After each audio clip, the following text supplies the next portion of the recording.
जायकवाडीसाठी एक आनंदाची बातमी आहे। जायकवाडी धरणात आवक येण्यास सुरुवात झाली आहे। सध्या धरणात किती क्युसेकने पाणी येत आहे, तसेच जायकवाडी धरण किती भरलं आहे हे आपण या व्हिडिओच्या माध्यमातून जाणून घेऊयात। त्याआधी मंडळी, जर तुम्ही आमच्या हॅलो बळीराजा या चॅनलला सबस्क्राइब केला नसाल तर नक्कीच सबस्क्राइब करा, जेणेकरून आमचे अपडेट तुम्हाला लवकर मिळतील। आज 5 ऑगस्ट जायकवाडी धरणाचे दुपारी 4 वाजेचे अपडेट आलेले आहेत।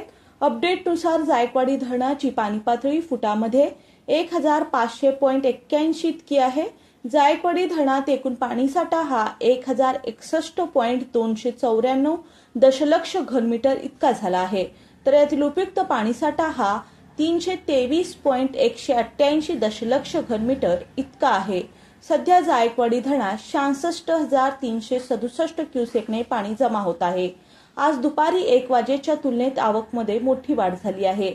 जायकवाडी धरण सध्या 14.89% भरलं आहे। सध्या आज दुपारच्या तुलनेत धरणाच्या आवकमध्ये 27,000 क्युसेकने मोठी वाढ झाली आहे। संपूर्ण मराठवाडा व जायकवाडीवर अवलंबून असणाऱ्यांसाठी हे अत्यंत आनंदाची बाब आहे।